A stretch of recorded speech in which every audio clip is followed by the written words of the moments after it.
Bueno, gracias a vos, Karina. Gracias nuevamente a todos los que organizaron este encuentro. Muy agradable, muy cómodo y muy a gusto poder compartir con mis colegas estas cuestiones que por ahí tanto nos preocupan o que nos importan, nos interesan. Eh, bueno, no voy a hacer un repaso de todo lo de ayer, pero sí recordar que donde quedamos fue en lo general de la regulación judicial y esos tres elementos que se tomaban en cuenta al momento de la regulación, es decir, esas pautas subjetivas del artículo 6, el tema de la extensión, la calidad del trabajo, la trascendencia, el aporte al principio de celeridad, etc. Los porcentuales del artículo 7 y el tema de la base regulatoria o el monto cuando es un juicio de contenido económico del artículo 20. Fue un poco sobre eso fincó la última parte de la charla de ayer, es lo general de la regulación judicial.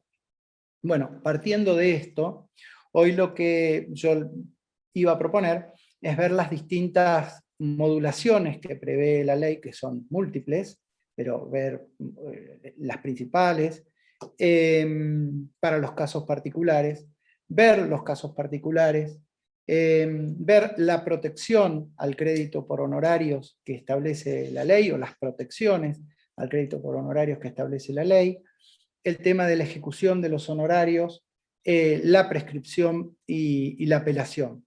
Y después entrar en particular en algunos, por ahí los más importantes, yo seleccioné casos particulares que establece la ley. Y ahí es donde también me voy a detener o voy a ver preguntas que quedaron de ayer, que fueron postergadas justamente para hoy porque estaban referidas a juicios particulares, digamos, ¿no? ¿Qué ocurre en los amparos? ¿Qué ocurre en determinados incidentes? En materia penal. Y bueno, eso es ese es más o menos el esquema que hoy les traía como para que puedan tener un seguimiento. Es decir, a partir de eso general, ver una serie de modulaciones, dos modulaciones en particular que establece la ley, después ver las protecciones al crédito por honorarios, la ejecución, apelación, vamos a ver si alcanzamos también el tema del IVA y los casos particulares. Así que bueno, para no perder más tiempo en estos esquemas que a mí me sirven, pero por ahí soy un poco reiterativo, empecemos con esto de las modulaciones. Primero dos salvedades. Una salvedad, digamos que general, y es que ninguna ley, en ningún momento, por más que Napoleón pensaba otra cosa en el siglo XIX, ninguna ley es capaz de abarcar o ser abarcativa de todas las conductas humanas. Entonces es imposible que una ley prevea todas las diferencias de juicios que pueden haber. Ayer preguntaba, una de las preguntas se refería a mediación. Bueno, eso no está. Entonces hay que ver cómo dentro de la ley de aranceles podemos encuadrar nuestro desarrollo de actividades profesionales cuando están referidas a esa actividad específica. No está todo en la ley, y bueno, y es natural que así sea porque la ley es un producto humano y porque además nosotros somos humanos. La otra salvedad que hago es personal, lo mismo que dije ayer. Esto es más que nada un compartir, un transmitir experiencias, y mis experiencias no están en todas las ramas del derecho. Entonces hay cuestiones que yo lo que he tratado de hacer o trato de hacer es sistematizar de algún modo lo que establece la ley, pero no crean que, por ejemplo, yo llevo una estadística de las regulaciones de honorarios que hace cada uno de los juzgados de familia respecto de las mediaciones que homologan. Eso, por favor, ténganlo en cuenta y ténganme también ténganme paciencia en que, por supuesto, no tengo esa estadística como para aseverar algo. Lo que yo puedo a lo mejor es dar alguna pista sobre cómo lo plantearía yo si se genera un problema de este tipo, ¿no? Cómo fundarlo. Bueno, hechas esas dos salvedades, hay dos modulaciones fundamentales en la ley de aranceles y que se toman en cuenta efectivamente cuando se van a regular honorarios, y están dados por la división en etapas de los juicios y la cantidad de abogados que interviene en una contienda.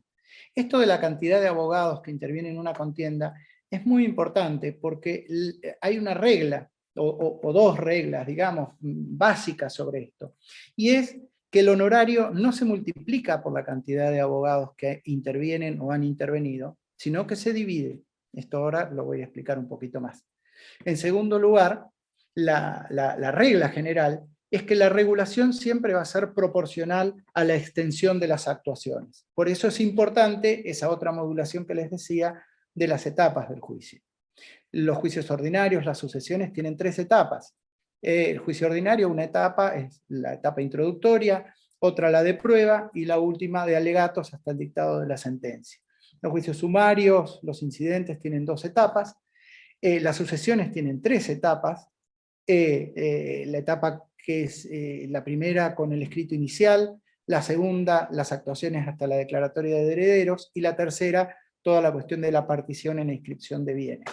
Entonces, esto es importante con el tema de cantidad de abogados, por lo que les decía. La regulación individual que va a tener uno como abogado es proporcional a la extensión temporal del juicio. Si yo intervine en una etapa o en 2 etapas, me van a regular 1 o 2 tercios de la regulación que corresponde a ese juicio, si era un juicio de 3 etapas. Así tenemos distintas chances o distintas posibilidades. Si un solo abogado tramita la totalidad del expediente hasta su finalización, la totalidad del honorario que se regule por ese caso irá a parar a ese abogado.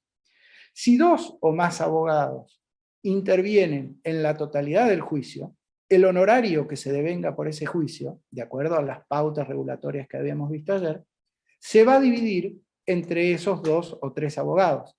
Y allí, en esa fórmula que yo les mostraba ayer, cuando estábamos terminando, vamos a encontrar que los porcentuales al final terminan con un /2, /3 o /4, según si 2, 3 o 4 abogados intervinieron durante toda la tramitación que se está regulando.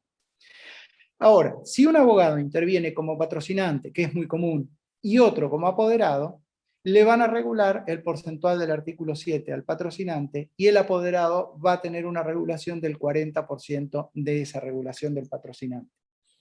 Si hay abogados sucesivos, la cuestión cambia, porque entonces, insisto en la regla que les dije al principio, no se multiplica por la cantidad de abogados, sino que se divide.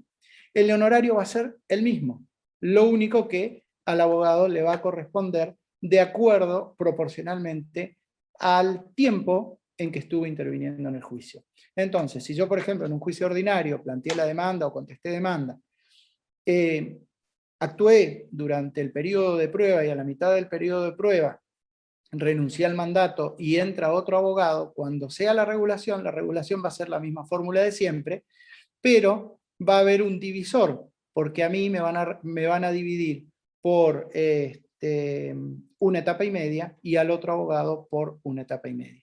Entonces se va a dividir por 3 y se va a multiplicar por 1,5 respecto de cada uno.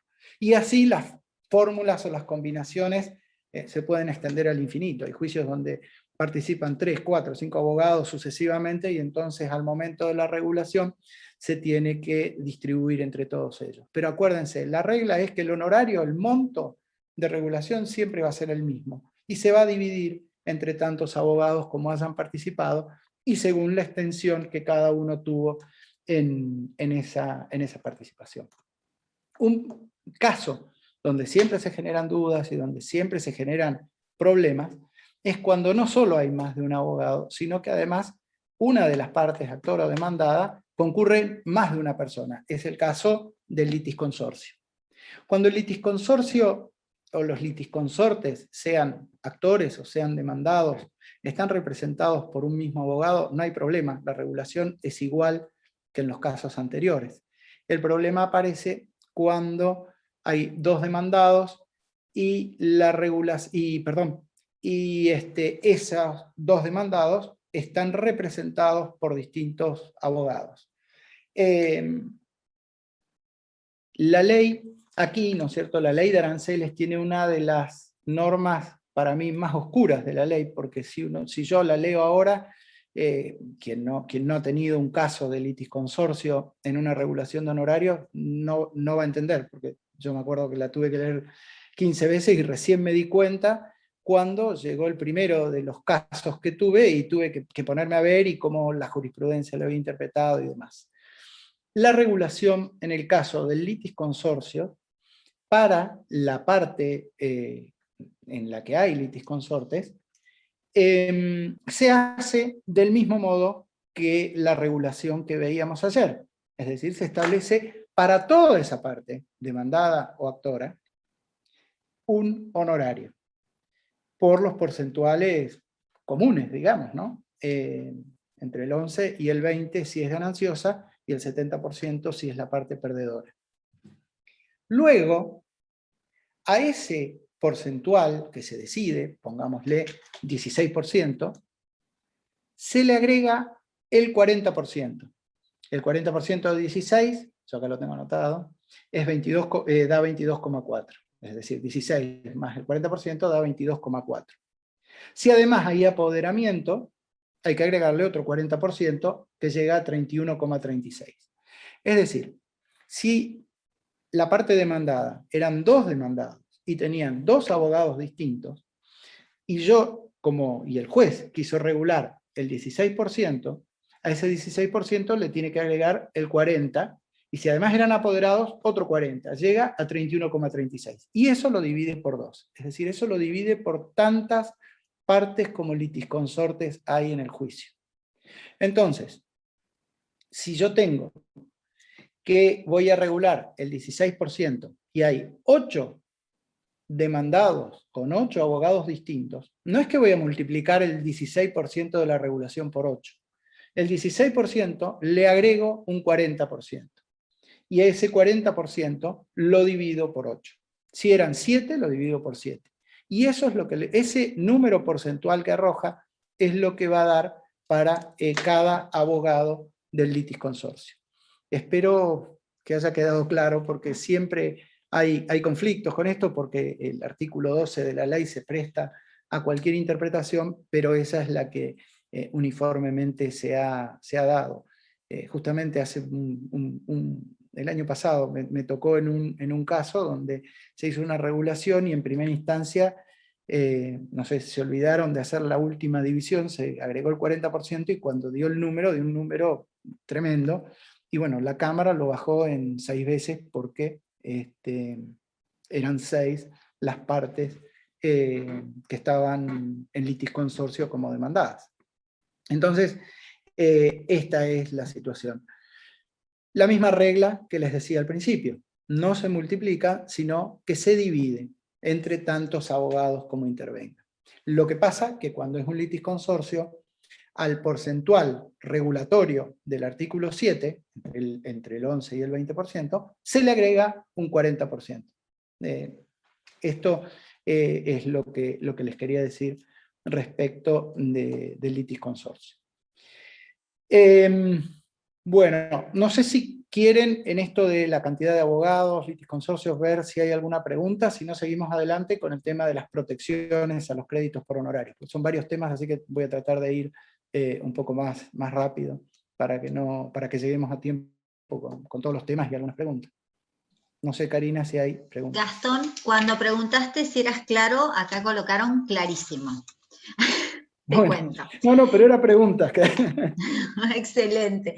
Bueno, con el tema del litis consorcio. Pero tengo 2 preguntas que han formulado. Dice, ¿en qué caso se le regula honorarios a los patrocinantes y o defensores oficiales? ¿Tenés idea, Gastón? Yo, la verdad, que nunca he estado ni litigando con defensores oficiales, ni yo he participado. Pero tengo entendido que en los casos civiles, en los juicios civiles, se les regula a los defensores oficiales como cualquier abogado particular. Y eso, no sé bien si hay alguna reglamentación del destino de esos honorarios, pero se les regula. En los casos civiles que tienen contenido económico, por lo menos, se les regula. Perfecto. ¿Cómo correspondería regular en el supuesto de presentar un solo escrito o cuando solo se presentó la demanda?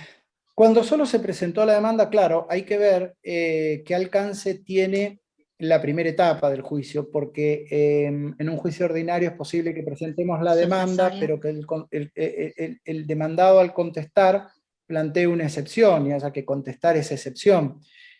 Si plantea una excepción, hay que contestar la excepción y esa excepción ya el cliente tiene otro abogado, la regulación por la primera etapa no va a ser total, va a ser por un parcial de la primera etapa. Ahora, si es un juicio, digamos, sin excepciones, donde yo planteo la demanda, me contestan la demanda, y ni siquiera hay un traslado por la documental porque no presentan documental, y bueno, entonces se dio el caso donde toda la primera etapa va a estar regulada a mí, porque el siguiente abogado va a haber entrado en la segunda etapa del juicio. Pero insisto, es muy casuista eso, depende del caso, ¿no? Pero si solo se presentó la demanda, y bueno, y uno por ahí tiene suerte, y la sola presentación de la demanda es abarcativa de toda la primera etapa para nuestro cliente, y entonces nos van a regular un tercio de la regulación, nos va a corresponder, mejor dicho, no es que nos van a regular un monto. Un tercio de la regulación que se haga para ese caso, acuérdense de esto, no se multiplica, sino que se divide, un tercio va a ser para mí. Ahora, si es en esa primera etapa hubo otras actuaciones en las que no participé, y no va a ser un tercio, va a ser menos seguramente de un tercio. La voy a tener que compartir con el otro abogado que participó en esa primera etapa. Bueno, seguimos adelante. Dale, sí, Bien. sí, sí. En cuanto a las protecciones del crédito por honorarios, yo, digamos, sistematicé, insisto con esto de sistematizar, porque, como les decía ayer, esto de los honorarios no hay demasiada teoría, es todo casuística, es todo práctica, jurisprudencia, y las normas, bueno, están, pero han requerido siempre de mucha interpretación. Yo les traigo 5 principios que me parecen, 5 instrumentos de protección del crédito por honorarios que me parecen muy importantes que tengamos en cuenta. En primer lugar, se dice que el honorario es de carácter alimentario. Esto en la provincia de Neuquén tiene efectividad, por ejemplo, en el tema de por ahí fundamentar un pronto despacho, en los privilegios que se pueden tener frente a un caso de concurso. Pero donde sí, por ejemplo, tiene un alcance muy importante el carácter alimentario de los honorarios es en el orden federal con la nueva ley de honorarios profesionales. ¿Por qué? Porque se establece y se reconoce de modo expreso el carácter alimentario de los honorarios y se dice que solamente pueden ser embargados los honorarios hasta un 20% por encima del salario mínimo vital y móvil. Es decir, que un honorario sería embargable si es superior al salario mínimo vital y móvil, que creo que anda por 20 algo mil pesos hoy día, y solamente en un 20% de lo que lo supera. Esto es muy importante en las regulaciones que se dan en el ámbito federal. ¿Cómo esta calificación podría entenderse al ser un tema sustancial, lo del carácter alimentario, podría intentar trasvasarse al ámbito local? No sé si sería receptado, yo no he visto ningún caso y tengo mis dudas. Pero digo, tenerlo en cuenta que en la Ley Nacional de Aranceles está reconocido de este modo el carácter alimentario y con este efecto puntual.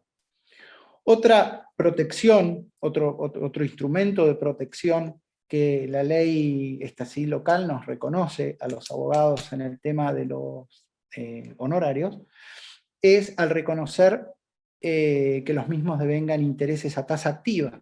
Durante mucho tiempo, muchos años, en la provincia del Neuquén, los créditos judiciales, era un fallo del Tribunal Superior y también las cámaras, los créditos, en todos los casos, generaban interés a tasa promedio.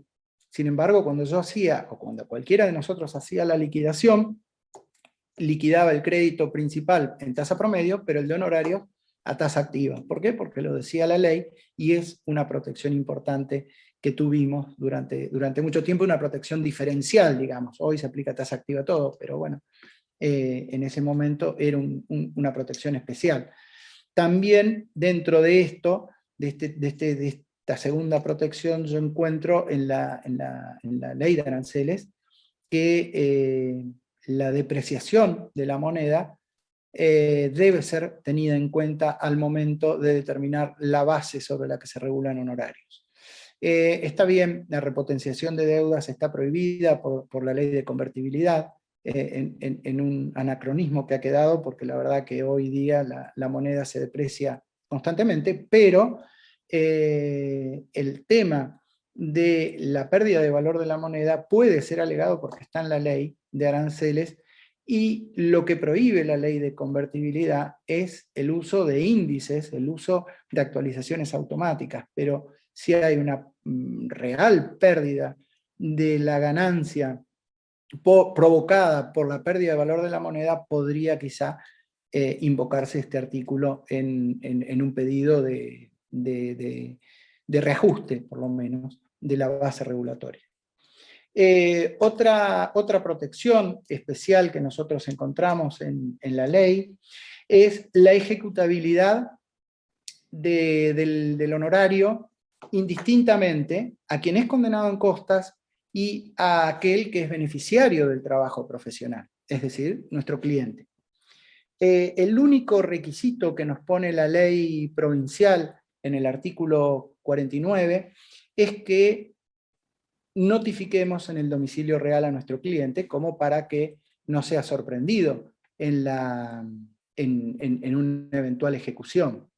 En esto quiero aclarar, porque ayer, así medio de reojo, y después me lo dijeron, vi un par de mensajes donde yo en una respuesta le había contestado a un colega la pregunta era si el condenado en costas pagaba los honorarios, si yo le podía cobrar a mi cliente aunque no hubiera hecho un convenio de honorarios, porque estábamos hablando del pacto de cuota litis en ese momento. Entonces, por lo menos yo lo interpreté así la pregunta, era si yo le podía cobrar un pacto de cuota litis a mi cliente no habiéndolo firmado. Y yo le decía, bueno, si contamos con la voluntad del cliente para cobrarle, podemos hacerlo, si no va a ser imposible cobrarle, y más porque no está condenado en costo. Pero no estaba considerando, en esa pregunta, pensé, por lo menos, que no se estaba considerando o que se estaba considerando el pago por parte del condenado en costo. Acá lo aclaro, cuando tenemos una regulación de honorarios, esa regulación de honorarios nosotros se la podemos cobrar de modo solidario a nuestro cliente o al condenado en costas.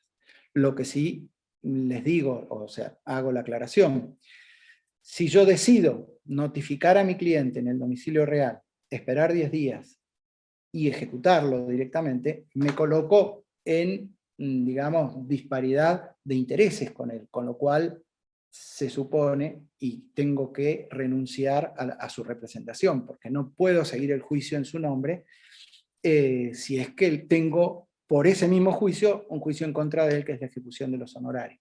Distinto es si con la regulación y la notificación le hago un acuerdo con mi cliente que él me va a pagar y yo me voy a ejecutar ese pago de los honorarios regulados a quien fue condenado en costas. Ahí sí puedo seguir perfectamente representándolo y no tengo ningún conflicto de intereses con él, porque me ha pagado voluntariamente y no tengo un litigio contra él por la ejecución de los honorarios. No sé si eso es claro. Pero sí, es importante recordar que la ley nos permite el cobro tanto de quien está condenado en costas como del beneficiario de nuestro trabajo profesional. En cuarto lugar, otro de las protecciones legales que se establecen en los honorarios emerge del artículo 56 de la Ley de Aranceles, y es lo que por ahí se le llama el bloqueo de erogaciones, es decir, no se puede hacer ningún pago, y acá esta es la distinción esencial que quiero que se haga, no sin la conformidad del abogado, porque al decir requiere hacer la conformidad del abogado, pareciera que si uno simplemente se opone, le bloquea el pago y nunca más se puede cobrar eso si uno no cobra. No es así. En realidad lo que impone la ley es que se comunique al abogado, que se lo cite a juicio, dice, que se comunique al abogado que hay dinero y que hay un pedido de erogación de parte del juzgado. ¿Para qué? Para que uno se presente y eventualmente inicie la ejecución y trabe embargo sobre eso. Pero si uno no dice nada, ni presta conformidad ni dice nada, el pago, le van a dar un plazo y el pago lo van a terminar haciendo. Es decir, no es que yo simplemente digo, me opongo y no hago nada más. Tengo que actuar. Lo que me están haciendo, lo que la ley me asegura, es que me avisen antes de disponer de un dinero que hay depositado en el expediente, que me avisen que se va a disponer o que hay un pedido de disposición de dinero para que yo pueda adelantarme y entonces iniciar la ejecución y trabar embargo sobre la parte de ese dinero en proporción a los honorarios que yo pueda tener regulados. El último, o la última de estas protecciones que yo sistematicé acá, que son 5, es el tema de la regulación por adelantado o la regulación provisoria de honorarios. La regulación provisoria, el artículo 48 de la Ley de Aranceles, la habilita en dos situaciones. Cuando el profesional cesa en la actuación profesional en ese juicio, puede pedir una regulación de honorarios provisoria. Pero claro, a ese momento no se sabe quién va a ser el condenado en costas, ni tampoco se sabe con certeza cuál va a ser el monto definitivo de la demanda. Entonces es una regulación provisoria, y la ley dice que esa regulación va a ser en el mínimo que le podría corresponder. Y acá habría dos interpretaciones: que el mínimo sea el mínimo del artículo 7, es decir, el 11% respecto del monto demandado, o bien que sea el mínimo previsto en jus para los casos sin monto. La jurisprudencia lo que ha optado invariablemente, por lo menos en nuestra provincia, es regular de esta forma. Se regula el mínimo de un juicio de monto indeterminado, por más que sea una demanda económicamente importante o trascendente. Es el mínimo en jus para el juicio ordinario, sumario, según corresponde. También he visto precedentes de la Cámara de Apelaciones donde ese mínimo no es apelable, porque dicen es el mínimo, no hay nada que discutir. Y el tema del cobro solamente se puede cobrar al cliente. Por lo que decía antes, como todavía no hay una definición sobre las costas del proceso, no se lo puedo cobrar a quien no ha sido beneficiario de mi trabajo profesional. Solamente se lo puedo cobrar a mi cliente, que es el beneficiario del trabajo. Así que bueno, esto era el tema de protección al crédito por honorarios. Ahora hablaría un poquito del tema de la ejecución de los honorarios. La ley de aranceles prevé la ejecución. Cuando yo empecé a litigar hace bastante tiempo, la ejecución de honorarios significaba un cierto trabajo material, porque nos decían, bueno, hay que presentar testimonio, así que había que hacer lo que era un testimonio, que tenía sus formalidades, ¿no es cierto? Poner lo que era numérico, había que ponerlo con letras, hacer como una especie, un testimonio, ¿no? Llevarlo al juzgado, que ahí lo veían, lo observaban o no lo observaban, bueno, lo libraban, y con ese testimonio uno se tenía que presentar con copias y pedir la formación de un incidente. Ahora, afortunadamente, todo es mucho más fácil, y simplemente presenta un escrito de ejecución de honorarios en el expediente principal, y el propio juzgado certifica que tengo los honorarios regulados, que están firmes, y se forma el incidente automáticamente, así que no hay problema. Es un incidente. Y ese incidente tiene costas y tiene honorarios, es decir, está la regulación, y yo inicio un incidente para ejecutar esa regulación, que no es pagada en el término de 10 días. Y lo puedo iniciar, como les decía, en contra de quien es condenado en costas o en contra del beneficiario de mi trabajo profesional.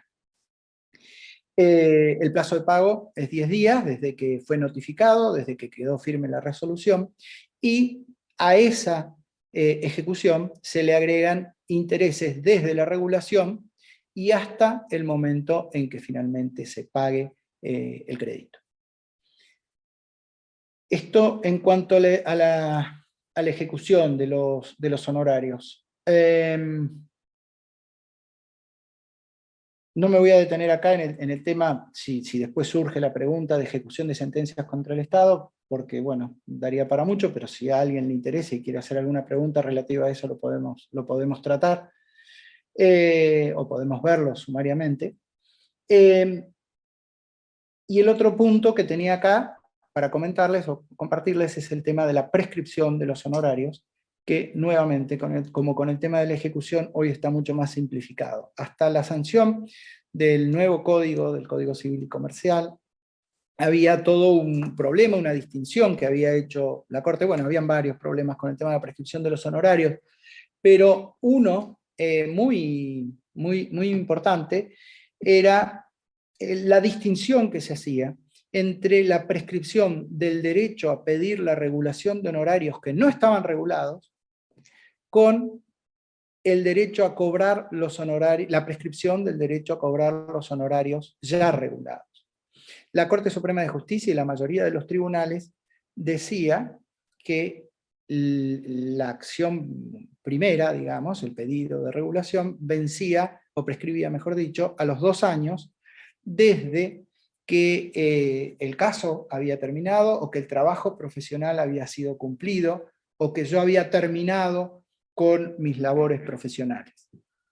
En cambio, una vez que estaban regulados, tenía 10 años desde que quedaba firme esa regulación, o desde que vencía el plazo establecido para el pago en esa regulación de honorarios.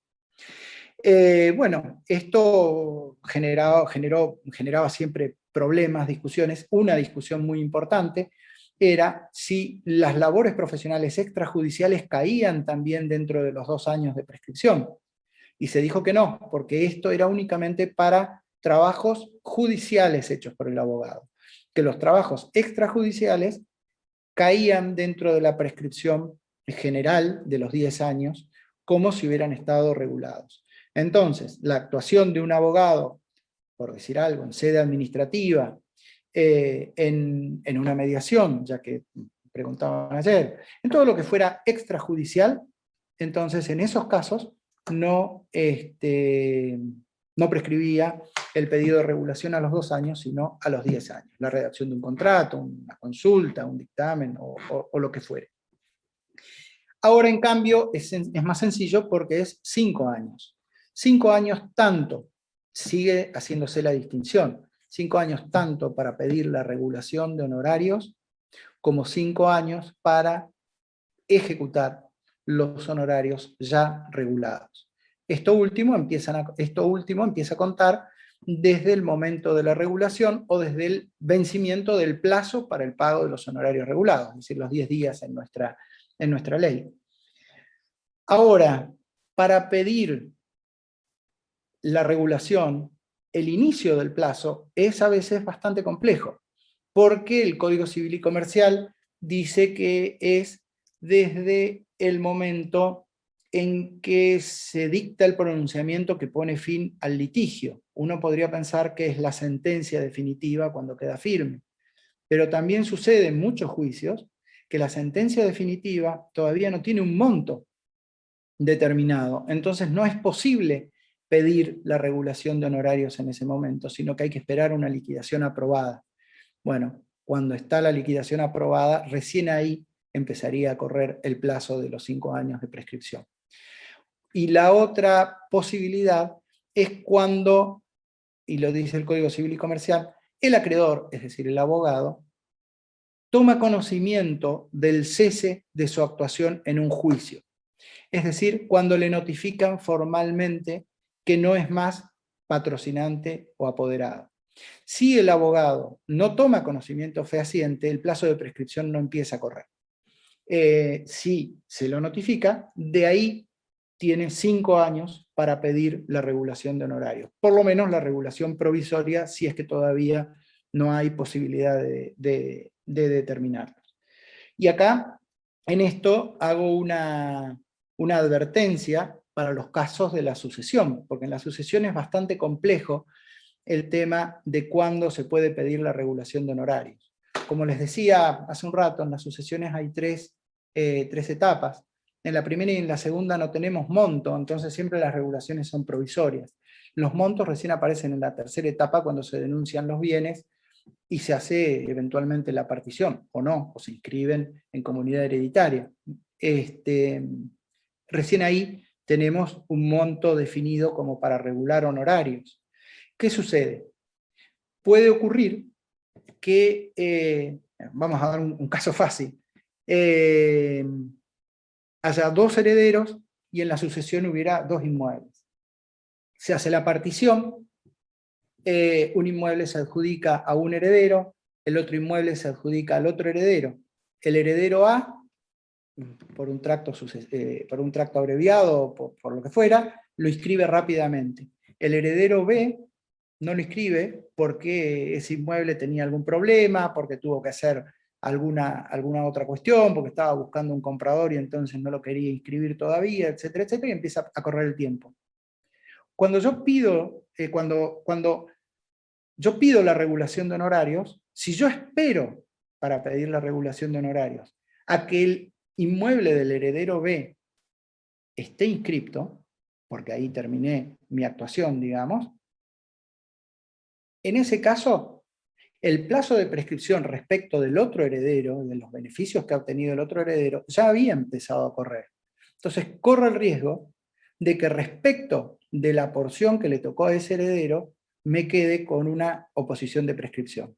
Es decir, cuando yo terminé la sucesión respecto de uno de los herederos, de acuerdo a la partición que se haya hecho, tengo que pedir la regulación de honorarios respecto de él porque me empieza a correr el plazo de prescripción, por más que respecto de otros herederos el plazo de prescripción todavía no haya empezado a correr.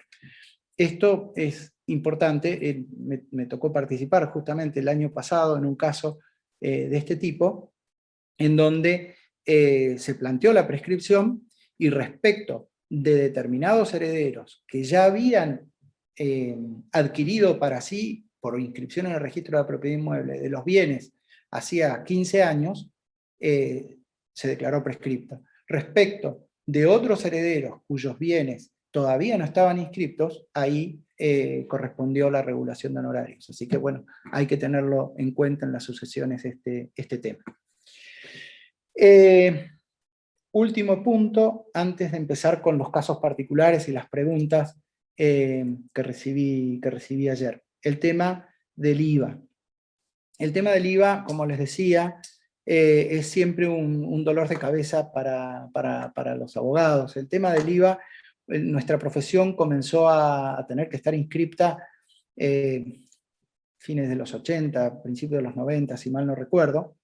Bueno, fue un gran impacto, ¿no? Que primero muchos abogados podíamos quedar afuera, pero cada vez los montos con los que hay que inscribirse en IVA hoy está alrededor de 2.200.000 anuales que hay que inscribirse en IVA, a partir de ahí no se puede ser más monotributista.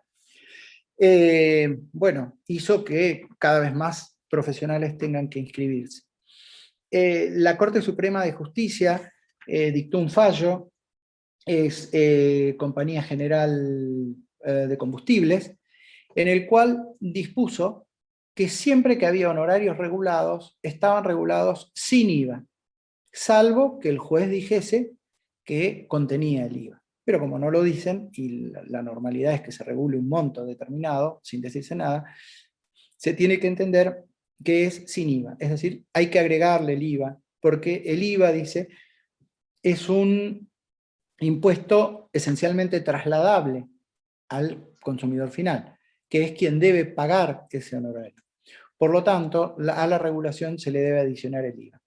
Este fallo fue luego tomado por la DGI en ese momento y dictó la resolución 4214/96. Tomen nota de ella en el material, si les parece yo se las envío, porque es muy importante tener en cuenta esta resolución, porque muchas veces los juzgados no tienen en cuenta el tema del IVA, no saben bien cómo es, Y allí se establece ese mismo principio, que si no dice nada hay que adicionar el IVA. Y que por más que yo sea monotributista hoy, si al momento de la regulación, si cuando cobro justo me tuve que inscribir o porque el monto de la regulación implica que yo al cobrar me voy a pasar del tope de monotributista, que insisto para servicios de algo de 2.070.000 o algo así anuales, en ese caso voy a llegar a cobrar el cheque y me van a decir se tiene que inscribir en IVA.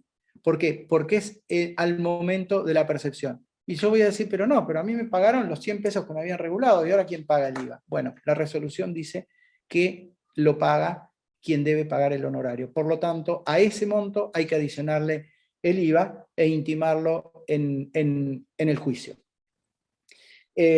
Por eso les digo, la resolución esta es muy importante que la tengan presente, porque determina que el IVA lo paga o se adiciona si al momento de la percepción, no del devengamiento, si al momento de la percepción el monto o el contribuyente tiene que estar inscrito, tuviera que estar inscrito en IVA. Por eso también les decía lo de ayer el tema del convenio, poner en el convenio siempre, en el convenio de honorarios que hagan, siempre que la suma acordada no incluye el IVA que deberá ser pagado si al momento del pago el abogado tiene que tributar IVA.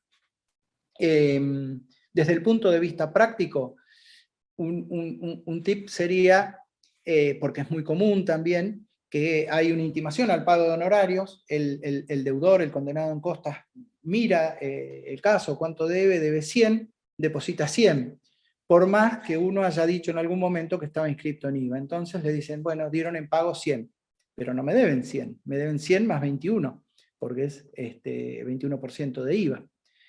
Yo pido el cheque por 100.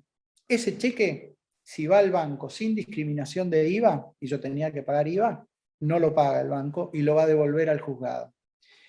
Ese cheque tiene que ir con IVA discriminado. Y el IVA discriminado, no crean que es 100 menos 21%, porque ahí se va a producir un desbarajuste en la cuenta. La cuenta es 100 dividido 1.21. Ese 1.21 es el coeficiente de sacarle 100 por 21% más y después restar ese 21% de los 100. Pero si yo a 100 le saco el 21% y lo resto directo, no me va a dar un número equivocado.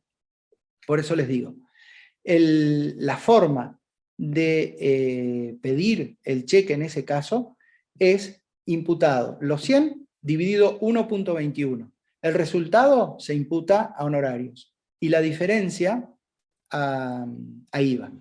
Y entonces después se pide, el diferencial se lo pide como honorarios, porque es un pago parcial de honorarios, no un pago total de honorarios y falta el IVA. Es un pago parcial de honorarios y entonces el faltante, los 21 pesos faltantes, cuando me los pagan, otra vez divido por 1.21. El resultado es honorario, que completa lo que faltaba antes, y el remanente es IVA. Espero que haya sido claro al explicarlo, porque no es muy fácil de entender al principio, pero una vez que uno se acostumbra, simplemente divide el número por el monto que le depositan por 1.21 y ahí le da el monto de honorarios y el resto es IVA. Así que bueno, esa es la forma. Antes de empezar con las preguntas que me habían dejado y en particular de algunos casos o algunos tipos de juicio, me gustaría ver si hay, de lo que hablé hasta recién, alguna pregunta sobre la que podamos charlar y después empezamos con lo otro para ir cerrando, digamos.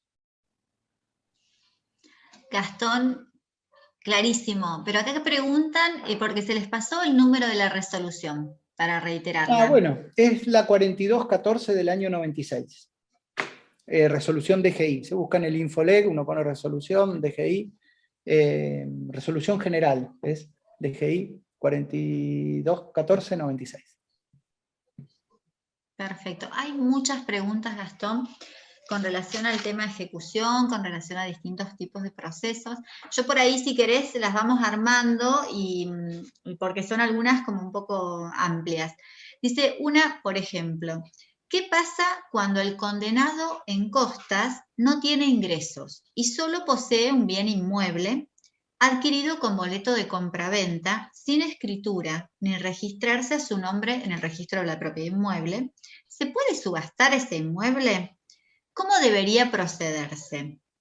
Aclaro que la otra parte tampoco posee bienes ni ingresos.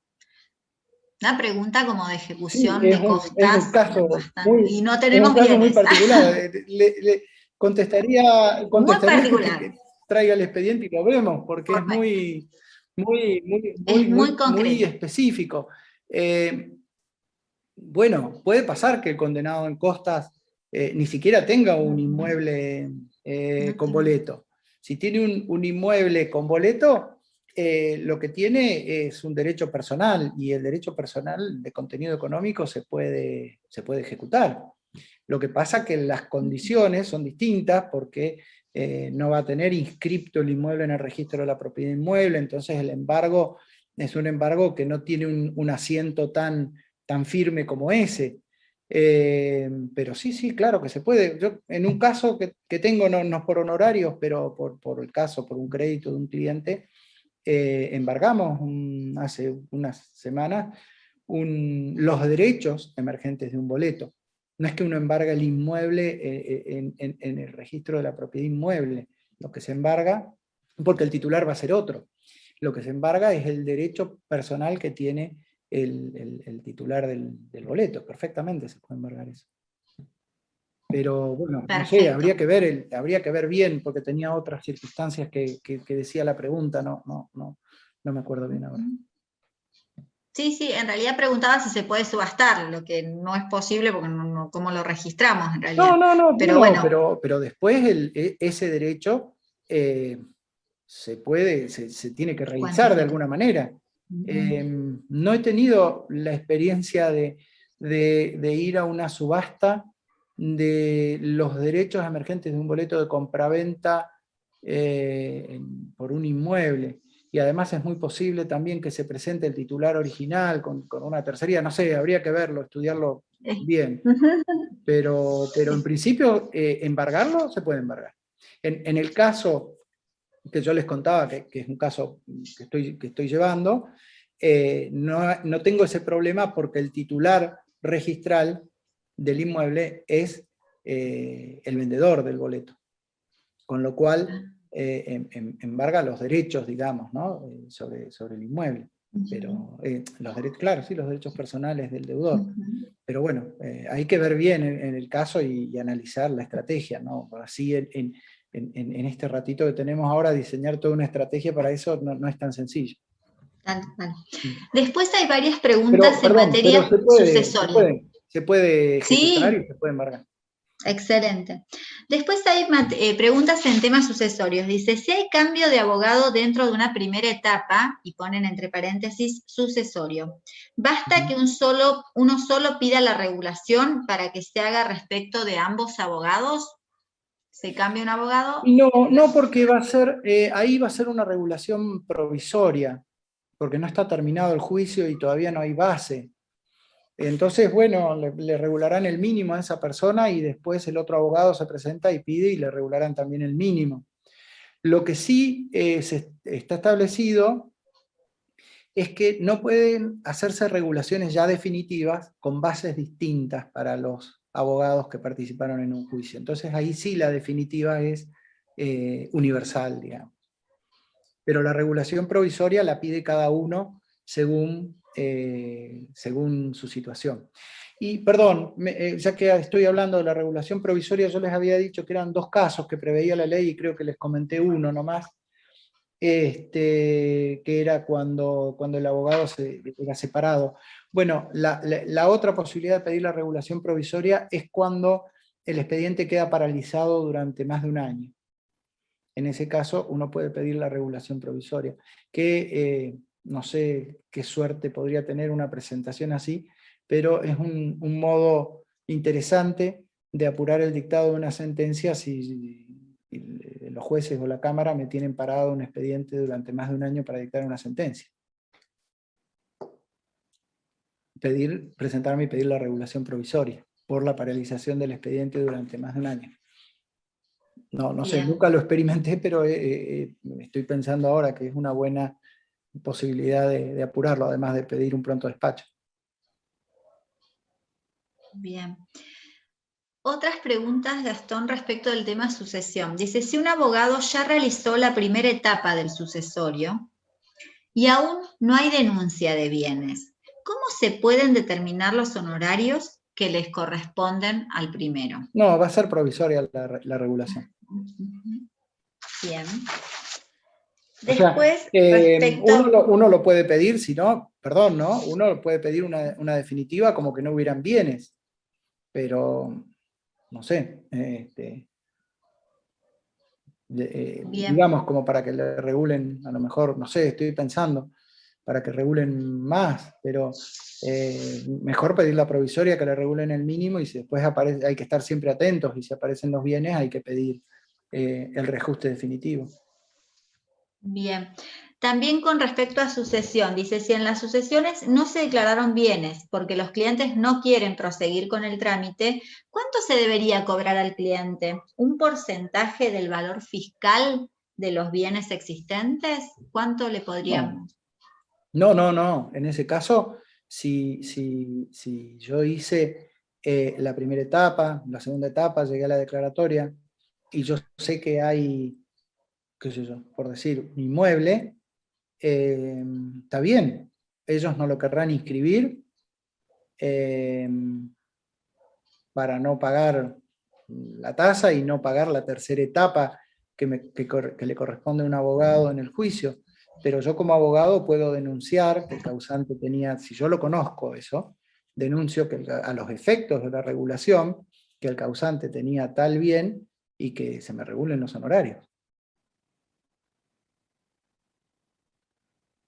Perfecto. Después, viste que vos hiciste... Perdón, no que se me regulen los honorarios por la primera y la segunda etapa, no por la tercera, porque, como vos decías, o la pregunta decía, los herederos decidieron no llevar adelante la tercera etapa. Excelente, Gastón. Después te hago una pregunta justo cuando hablaste de la ejecución del Estado. Acá Sí. surgió la pregunta. Así que quería consultar justamente, vos lo justo lo estabas diciendo, quería consultar alcance del artículo 155 de la Constitución de Neuquén, justo pone la colega, y dice, después continúa con la pregunta, al Estado debe preverse en próximos presupuestos, y si no se dan en pago, ¿cuándo se ejecuta o se intima? Sí, el tema de ejecución de sentencias contra el Estado da para un encuentro como este, ¿no? Porque son muchas cosas, muchos planteos que pueden haber. Déjame pensar a ver cómo decirles lo más condensado posible un par de principios como para que den alguna idea.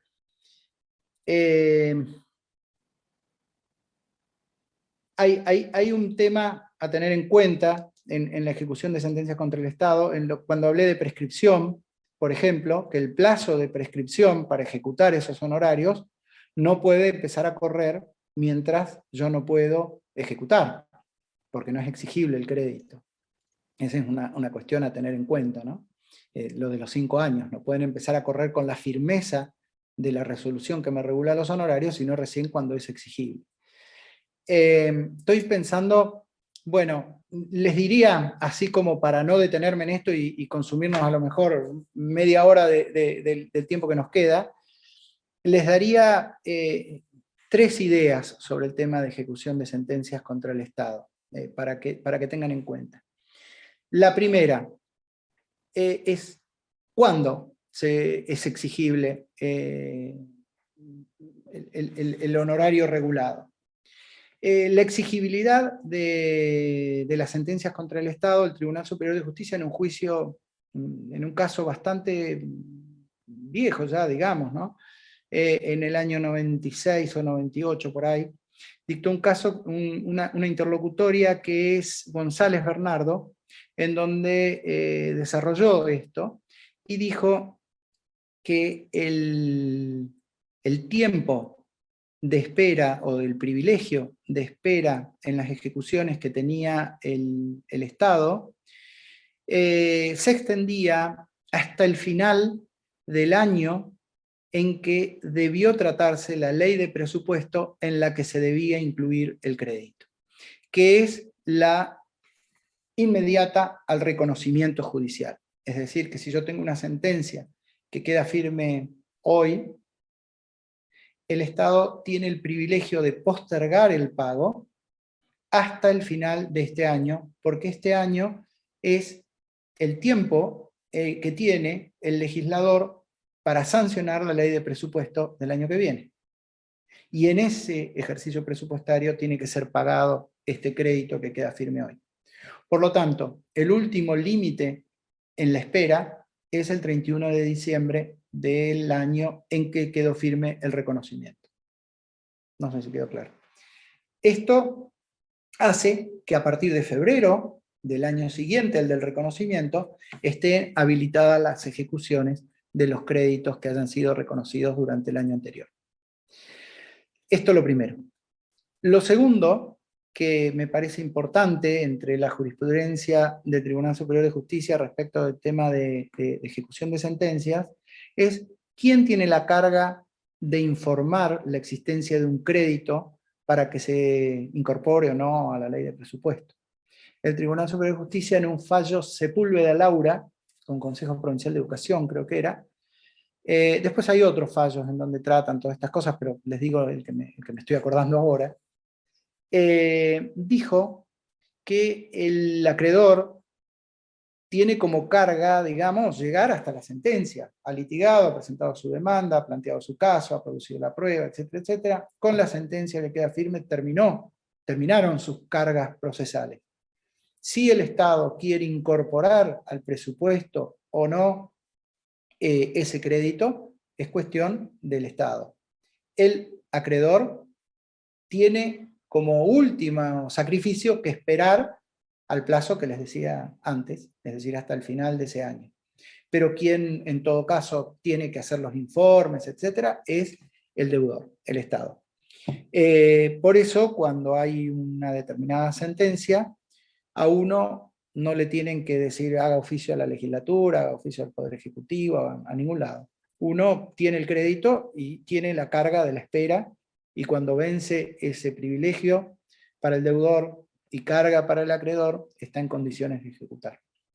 La tercera cosa que me parece importante y es particularizada para el tema de honorarios es si yo tengo una sentencia que queda firme hoy, pero no me han regulado los honorarios porque hay que hacer la liquidación, y esa liquidación lleva todo este año y a lo mejor parte del que viene porque hay discusiones, etcétera, etcétera, y me regulan los honorarios el año que viene. ¿Qué quiere decir? Que la sentencia principal se podía ejecutar el año que viene y los honorarios, como se regularon el año que viene, tiene que esperar al otro. El Tribunal Superior de Justicia ha dicho que no, que el privilegio se activa con la sentencia definitiva en el principal, que las cuestiones de intereses, las planillas, las regulaciones de honorarios, etcétera, corren el mismo tiempo, aunque no estén regulados todavía, corren el mismo tiempo de espera que la sentencia principal. Por lo tanto, si yo tengo esa sentencia que queda firme ahora, llega fin de año y todavía no tengo los honorarios regulados, no me tengo que preocupar pensando, uy, yo voy a tener que esperar otro año más. No, el año que viene, si me regulan en febrero, se esperará el tiempo de la ley de aranceles, 10 días, y ya lo puedo ejecutar. Es decir, que lo que interesa es la regulación, lo que interesa es la firmeza del fallo principal, digamos, de la sentencia definitiva, para computar el tiempo de espera. Eso les puedo decir muy resumidamente este tema de sentencias contra el Estado. Muy bueno, Gastón. Bueno, Sí. bueno, espero que se haya quedado claro las tres cosas, pero son los tres principios básicos, digamos, como para ubicarse uno temporalmente, cuándo puede ejecutar, cuándo no, y no chocarse contra contra la inexigibilidad de ese crédito, ¿no? Acá te pone la colega, perfecto, gracias, así que excelente. Gastón, tengo 3 preguntas tema intereses, ¿te las puedo hacer? No sé si las podré contestar, pero bueno, hagámoslas. Están relacionados un poco con lo que decías recién. ¿Los intereses empiezan a correr desde la sentencia o desde que notifico a mi cliente de los mismos? No, depende del caso. Cuando a mí me regulan honorarios en primera instancia y la Cámara los confirma, los intereses empiezan a correr desde la regulación de primera instancia. Si me los modifican, empiezan a correr desde el momento de regulación modificatoria de segunda instancia. Ahora, cuando hay regulación con honorarios, por ejemplo, por actividad extrajudicial, porque yo acordé un determinado honorario, no digo los regulados, sino otro tipo de honorarios, donde yo intimo, recién ahí constituyo en mora y empiezan a correr los intereses. No sé si queda clara la distinción. En el caso de los honorarios judiciales, empieza desde la fecha de la regulación. Otra cosa es la firmeza. Distinto. Perfecto. Después acá hay una que dice, respecto a intereses, desde la sentencia hasta la interposición de la demanda, ¿aplicamos tasa activa del BPN? Entiendo que es la demanda de ejecución. Ah, eso. No hasta el momento de ejecución, hasta el momento del pago. Porque yo, por ejemplo, tengo una regulación de honorarios que ejecuto hoy, pero no la voy a cobrar hoy. La voy a cobrar quizá dentro de un mes. Bueno, es otro mes de intereses. Los intereses a tasa activa del Banco Provincia se computan desde la fecha de la regulación hasta el momento del efectivo pago.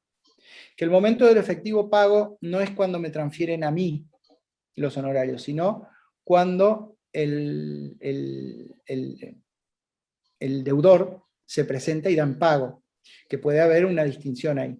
Si el deudor no hace nada en la ejecución y termina el juez ordenando la transferencia, bueno, es hasta ese momento que me transfieren. Pero muchas veces ocurre que yo inicio la ejecución y voy por la mitad y se presenta el ejecutado, porque ya le embargué, y se presenta el ejecutado y dice doy en pago. Bueno, los intereses van hasta ese momento en que dio en pago, porque después yo me tengo que presentar, o sea, el juzgado va a tomarse unos días para proveer ese escrito donde da en pago, yo me tengo que presentar, pedir la transferencia y otros días más para que me la hagan, que se va a consumir a lo mejor una semana y media. Bueno, esa semana y media no van intereses, es decir, los intereses yo los tengo que computar hasta que el deudor dio en pago. La dación en pago. Perfecto. Después otra dice, si existe regulación provisoria, ¿los intereses corren desde la providencia que los regula o desde la regulación definitiva? No, por el monto de lo provisorio, desde la regulación. Perfecto. Y tengo una pregunta, Gastón, que quedó así, que para mí por ahí es sencilla. Dice, para ejecutar honorarios de un perito, ¿el trámite es similar a la ejecución de honorarios de un abogado? ¿Es sencillo con presentación de un escrito simple? ¿De un escrito también? Preguntan. Sí.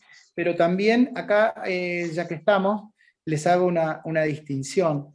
El perito tiene también el privilegio de poder ejecutar no solo al condenado en costa, sino a la otra parte, a la parte que ganó, salvo que la parte hubiera manifestado desinterés en la prueba, ¿no? De acuerdo a lo que lo habilita el Código Procesal. Pero si lo inicia la ejecución contra el condenado en costas, los intereses los va a poder calcular desde la regulación. En cambio, si inicia la ejecución contra quien no es condenado en costas, los intereses empiezan a correr desde que lo intima al pago de los honorarios. Esa es una distinción que a mí me ha ocurrido en algunos casos y es lo que lo que entiendo que corresponde, ¿no? No sé si quedó claro la distinción. Pero sí, es una ejecución sencilla como la ejecución de los honorarios nuestros. Gastón, mira, justo acaban de hacer una pregunta vinculada a la pregunta anterior. Dice, ¿y si el deudor no da en pago, no se presenta y se hizo un embargo, ¿hasta cuándo corren los intereses? Porque Hasta viste que que me a digan veces la orden de transferencia. exactamente, perfecto. Buenísimo. Hasta acá casi están todas las preguntas, Gastón, ¿eh? Así que vamos bien. Bueno, Clarísimo, bueno. gracias, doctor. Te ponen. Gracias, Gastón. Este, bueno, entonces podemos pasar a los casos, digamos, particulares que por ahí fueron preguntando ayer y me pasaste las preguntas un rato antes de comenzar con esto, con el encuentro de hoy. Yo voy a ir mirando las preguntas que me pasaron y podemos ir viendo a ver si lo desentrañamos y de paso con eso vamos viendo situaciones particulares. No sé si te parece bien, Karina. Sí, me parece excelente. ¿Cómo querés Bueno, que... ¿Vos eh, con cuál pregunta querés comenzar? no, no sé, vos me enviaste un Word y yo puedo ir leyendo las preguntas y ir analizándolo. La primera de esas preguntas, a ver, denme un segundito que voy a buscar acá. Acá los tengo, si No, querés no, te no, las no, no, no, voy no, para. como a vos te quede mejor. Porque la primera eran de amparos, regulación en materia de amparos. Un segundito. ¿Sí? Sí, perdón, no, vuelvo para atrás en una de las preguntas que se repitió varias veces, el tema de desde qué fecha era que corrían los intereses. El 49, estaba buscando eso, el 49 de la ley de aranceles lo dice expresamente, los honorarios devengan de pleno derecho intereses desde la fecha de su regulación y hasta el efectivo pago. Es decir, no es ni hasta que se inicia la ejecución, sino hasta el efectivo pago, sea porque el deudor se presenta y da en pago, o sea porque me libra el juzgado la orden, y devengan desde la fecha de su regulación. Una cosa, por eso les dije, una cosa es la firmeza de la regulación honoraria y otra desde cuándo empiezan a correr los intereses, y aquí está que la ley dice que es desde la fecha de la regulación. ¿De acuerdo? Bueno, empezamos entonces con las preguntas. La primera, por ahí va a ser un poco desordenado, pero también si sigo lo que dice la ley va a ser un poco aburrido. Es decir, si yo empiezo a ver, bueno, la ley dice para las asociaciones esto, para el interdicto esto, no sé, se van a aburrir. Me parece por ahí mejor ir viendo las preguntas que también están relacionadas con los casos particulares. Bueno, hay una pregunta, la primera. El tema de honorarios regulados y convenidos en los amparos de salud en el orden local y federal. ¿Cuánto se puede cobrar por un recurso de amparo en el orden federal? Son dos preguntas distintas pero relacionadas. En primer lugar, bueno, no es el tema de honorarios, pero lo digo, el amparo no es un recurso, es una acción. Y como acción, a diferencia de los recursos, es de amplitud de conocimiento, por más que sea un trámite urgente y un trámite abreviado, sumarísimo, pero es una acción y no un recurso, un amparo. Hecha esa aclaración, el tema de los honorarios, cuánto se puede cobrar por un recurso de amparo, es lo que decía ayer. El amparo, uno tiene que pensar lo siguiente. Al que le cobre y con quien tengo que acordar eventualmente es con mi cliente. La regulación judicial viene después y yo se la cobro al condenado en costas, pero yo con mi cliente tengo que tratar de hacer un acuerdo, porque si yo hago un acuerdo voy a cobrar los honorarios de modo amistoso con él. De otra forma, por ahí voy a terminar en un conflicto, le voy a solucionar el conflicto a lo mejor, pero voy a terminar en un conflicto con él y no vale la pena ejercer de ese modo. Entonces, insisto fuertemente, hay que hacer un acuerdo. ¿Cuánto se puede cobrar? Y bueno, se puede cobrar lo que uno considera que vale el trabajo de uno. Yo no les puedo decir a cada uno, digamos, de ustedes cuánto vale su trabajo. Eso uno trata, es re difícil. Es el día de hoy que cada vez que tengo un caso, tengo que pensarlo y lo discutimos con mis socios y vamos y venimos hasta que por ahí decimos, bueno, tanto vamos a cobrar. No es algo que sea sencillo. Bueno, lo lamento, pero así es la libertad que tiene uno, ¿no? Y por eso trabaja independientemente. Es un punto, hay que practicarlo, hay que pensar y hay que hay que hacerse valer, pero hay que ser prudente también, ¿no? Ahora, si la pregunta no es tanto cuánto se puede cobrar por el amparo, sino cuánto me van a regular, bueno, es muy distinto lo que prevé la ley de honorarios, porque acá preguntan por el federal. Este encuentro, la idea era ver en Neuquén, pero bueno, acá en el tema de amparo lo podemos ver. Es distinta la regulación en la ley local que en la ley, federal, que en la ley nacional. En la ley nacional, para el juzgado federal, la regulación prevé que si el amparo tiene contenido económico, se va a regular de acuerdo a las pautas del contenido económico. Ahora, si no es económico, porque muchas veces los amparos son impugnaciones o cuestionamientos a actos de la administración pública que no son de contenido económico, porque por ahí se plantea la inconstitucionalidad de una ley o lo que fuera, en ese caso se establece la regulación tiene un mínimo de 20 UMAS, que el UMA es como el JUS en la provincia de Neuquén. A nivel nacional, el UMA es bueno, la unidad de medición de la actividad o algo así. Pero bueno, se llama UMA, y que es el 3% del básico de un juez federal de primera instancia. Acuérdense, el JUS era el 1% de la remuneración total menos la antigüedad del juez de primera instancia. El UMA es el 3%, pero del básico. El monto es un poco más alto porque los jueces federales ganan más que los jueces provinciales, pero andan por ahí. Hoy día es 3.860, creo, el valor del UMA. Bueno, para el amparo dice que el mínimo es 20 UMAS, pero acuérdense de esto, porque ayer a lo mejor no quedó claro, los mínimos son mínimos y siempre están sometidos a la posibilidad de esas pautas subjetivas que yo les dije del artículo 6 de la ley provincial y que en la ley nacional se replican en el artículo 16 de la ley de aranceles nacional. Entonces el amparo, la regulación va a ser mínimo 20 UMAS si no tiene contenido económico. Si tiene contenido económico va a ser una regulación como la de cualquier juicio con contenido económico. En el nivel provincial es distinta la regulación. El artículo 36 de la ley de aranceles prevé 3 situaciones. La de las acciones de inconstitucionalidad.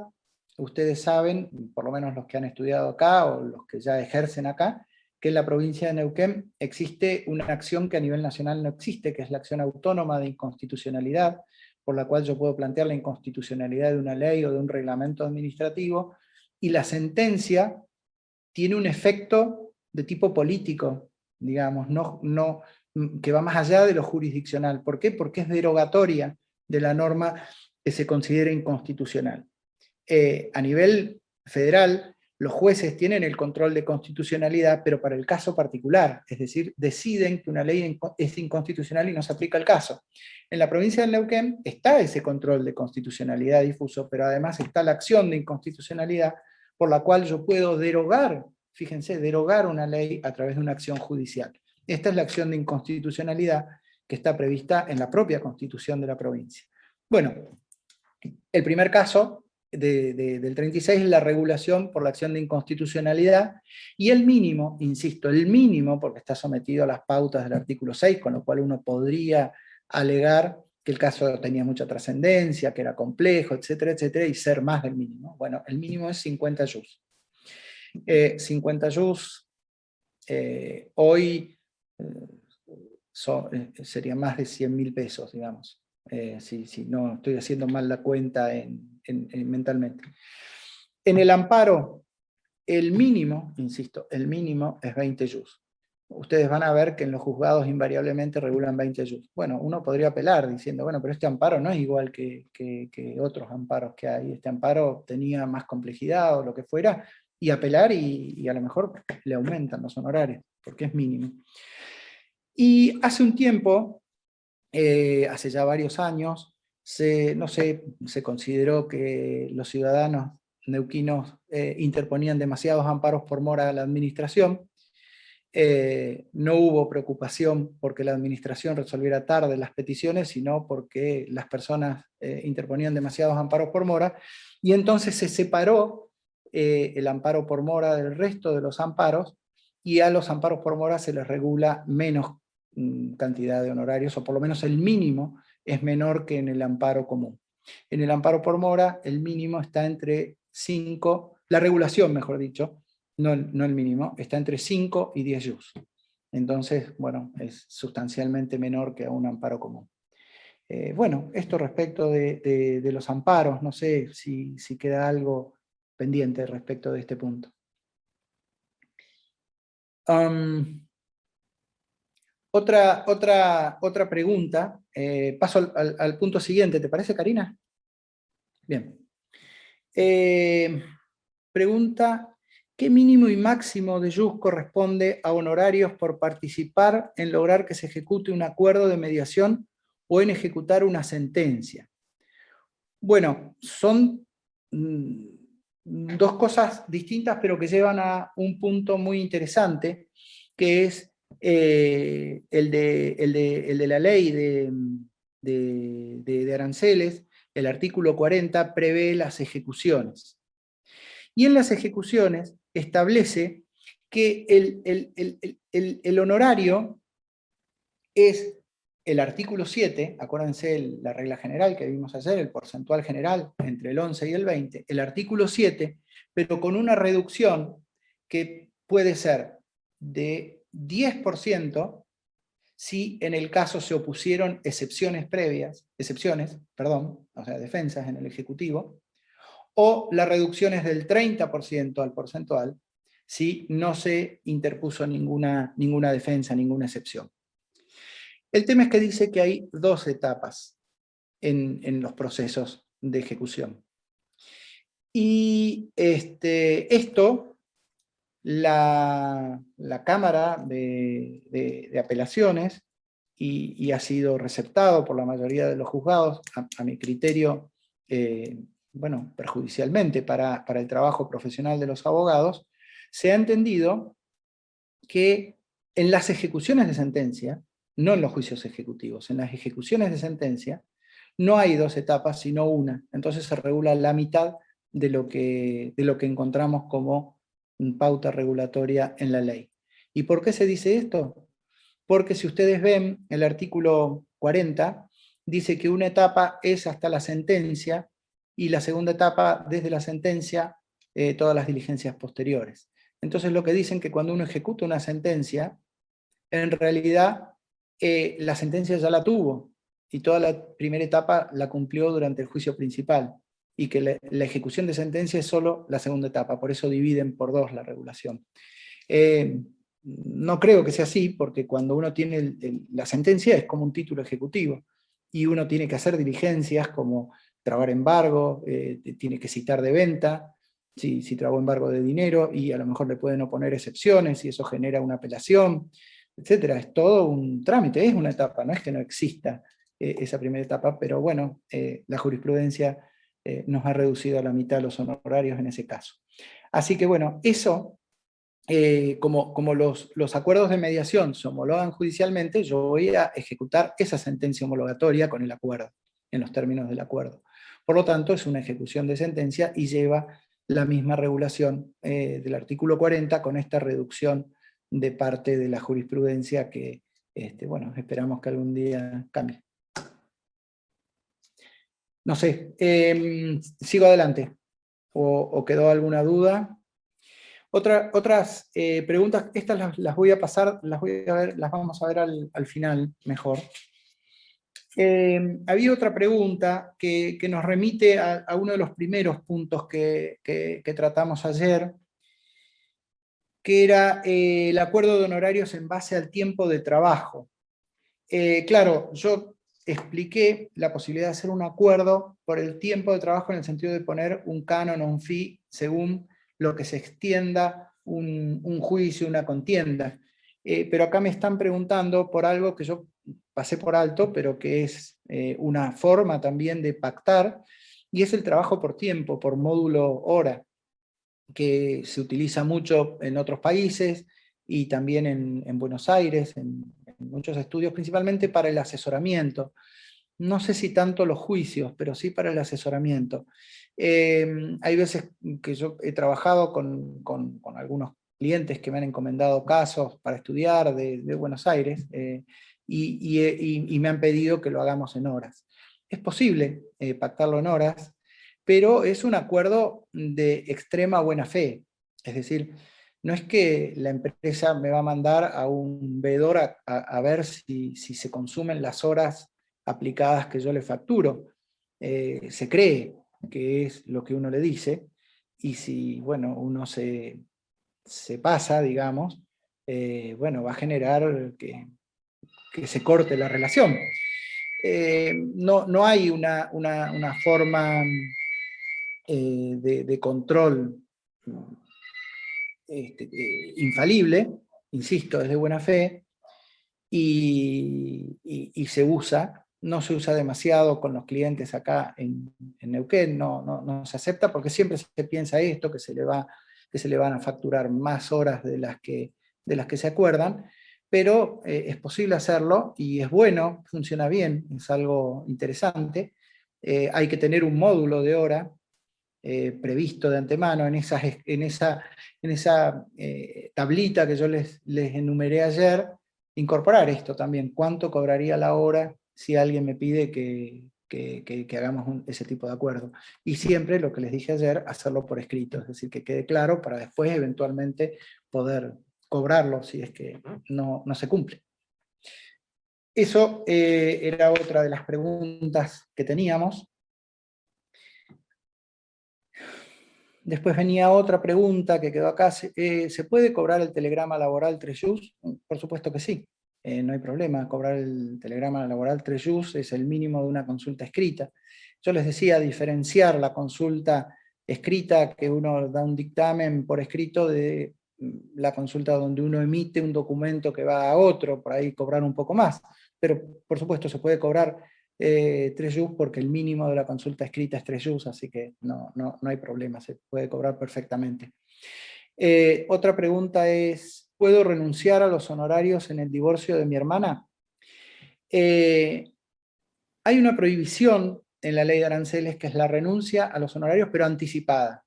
Una vez que yo tengo los honorarios regulados, yo los puedo cobrar o no cobrar, o cobrar la mitad o cobrar lo que yo quiero. Lo que no se puede es pactar con un cliente una renuncia anticipada porque es una falta ética e incluso una falta, más allá de la ética en nuestra profesión, es una falta sancionada por la ley de aranceles con multa y demás. No se puede hacer un acuerdo donde yo renuncio a los honorarios. Salvo, ¿no es cierto?, que yo en un pacto de cuota litis diga, bueno, yo participo con vos en las ganancias, pero si se pierde, no te cobro. Bueno, eso es un acuerdo, digamos, no es que yo renuncie y no voy a cobrar nada por el trabajo. Pero esa renuncia anticipada está exceptuada en una serie de supuestos, y entre ellos el de los hermanos. Así que sí, se puede renunciar anticipadamente en el divorcio de su hermano. No sé si se hará un pacto previo como una renuncia anticipada. Me parece que uno no hace falta hacerlo, pero si la pregunta es esa, si se va a hacer un acuerdo de renuncia anticipada, está permitido en un caso de un hermano, ¿no? Otra pregunta era, los que recién nos recibimos y no tenemos matrícula, ¿cuánto podemos cobrar por las consultas? Bueno, no es simpático, digamos, de mi parte, pero yo lo que tengo que decir acá es que hay una ley provincial, que es la ley 685, que nos obliga a los abogados que para ejercer la profesión tenemos que matricularnos. El artículo 1 lo dice. Y después en el artículo 5 describe, delimita el ejercicio de la profesión de abogados, y en el inciso B dice evacuar consultas. Por lo tanto, evacuar consultas está dentro del ejercicio profesional de los abogados, y a ese ejercicio nos impone la matriculación, con lo cual a esa pregunta yo tendría que responder que si uno no está matriculado, no puede ejercer como abogado en la provincia de Neuquén y no podría evacuar consultas. Eso va incluso para colegas que trabajan en relación de dependencia en empresas, y si, bueno, si un colega trabaja en relación de dependencia en una empresa y lo que hace en esa empresa es sacar fotocopias o hacer de cadete, está bien, no hay problema. Pero si evacúa consultas jurídicas, por más que esté en relación de dependencia de una empresa, tendría que estar matriculado también, porque así lo impone la ley, y lo ideal es que si nos ganamos la vida ejerciendo de abogados, o sea, evacuando consultas o litigando o como fuera, estemos todos en igualdad de condiciones ante la ley y todos nos matriculemos. Así que bueno, esa pregunta le tengo que responder eso. Después, en el caso de la labor extrajudicial por una demanda de alimentos, ¿puedo hacer igualmente un acuerdo? Quizás yo no me expresé bien y ahora aprovecho esta pregunta para aclararlo. No es que yo no pueda hacer un acuerdo con mi cliente para cobrarle por un reclamo de alimentos. Lo que no se puede hacer, lo que está prohibido, es el pacto de quota litis. Es decir, hacer depender el honorario que yo voy a cobrar de un porcentual de lo que le determinen de alimentos. Eso es lo que está prohibido, el pacto del artículo 4 de la ley de aranceles. Pero perfectamente, de una demanda de alimentos, yo puedo decirle al cliente, mirá, yo te voy a cobrar esto por adelantado, te voy a cobrar esto a la mitad del trámite y te voy a cobrar esto si sale bien el juicio. Eso es perfectamente válido, es decir, no es que tengamos que renunciar a cobrar honorarios del cliente cuando haga una demanda de alimentos, se puede cobrar perfectamente. Después hay otro caso, o sea, la misma pregunta tiene una variante, y es que tal vez dice, yo hago la demanda, pero después la actora se arrepiente, no quiere interponer la misma, ¿y cómo cobro esa labor extrajudicial? Bueno, hay que hacer el acuerdo, uno cobrarle. Bueno, si después no se presenta la demanda, bueno, yo le habré cobrado un determinado honorario, y si no pacté un honorario anticipado, hice la demanda, trabajé, etcétera, etcétera, y después no me paga y no quiere hacer el juicio, yo puedo presentarme a juicio y pedir una determinación de honorarios por ese trabajo. Pero hay que acreditar cuando uno lleva adelante esos trabajos que se lo ofreció, que la otra parte le dijo, hace la demanda, después le dijo, no, no la hagas porque ya arreglé. Bueno, ver cómo uno constituye prueba para después pedir la determinación. Pero Fernanda, que hace esta pregunta, quédate tranquila porque se pueden hacer perfectamente acuerdos de honorarios con tus clientes por los cuales vas a hacer un reclamo de alimentos. Insisto, hay que diferenciar ese acuerdo con lo que eventualmente se regule. La ley de aranceles dice que la regulación de honorarios será en base a un año de la cuota que se pacte, o de la diferencia si es un pedido de modificación de cuota alimentaria. Eso es lo que nos van a regular, pero independientemente de eso, y a lo mejor eso se lo puedo cobrar a la otra parte si es condenado, pero además de eso yo puedo hacer un pacto con mi cliente. Otra pregunta, ¿cómo y cuánto se cobra la redacción de una carta documento? ¿Cómo se le dice al cliente antes de redactarla? Es la forma, digamos, más directa y más fácil. Vienen, hay que redactar una carta documento, bueno, tanto te voy a cobrar, ese es el cómo. Y el cuánto es lo que se le diga al cliente. Y vuelvo a la pregunta del telegrama laboral, 3 yus es lo mínimo, y de ahí en más uno verá cuánto cree que vale el trabajo de uno. Si esa creencia confluye con la confianza que despertamos en el cliente, y bueno, habrá acuerdo y le pagarán. Y si no confluye porque le dije demasiado dinero, y bueno, se irá el cliente a buscar otro abogado. Así funciona esto.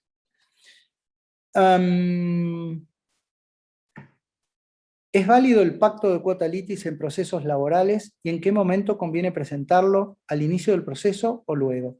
Consulto porque no es muy buen visto por el tema de la gratuidad en los procesos laborales. Sí, es correcta la observación de que no es muy bien visto, yo ayer lo dije, creo también.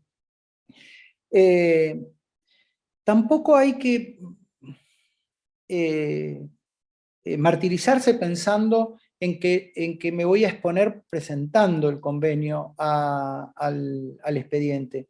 Yo en mis 30 años de abogado, bueno, he litigado mucho y casi siempre por actor, también por demandado, pero mucho por actor, y he vivido y he hecho pactos de este tipo, y nunca en mi vida tuve que presentar al expediente un acuerdo, nunca.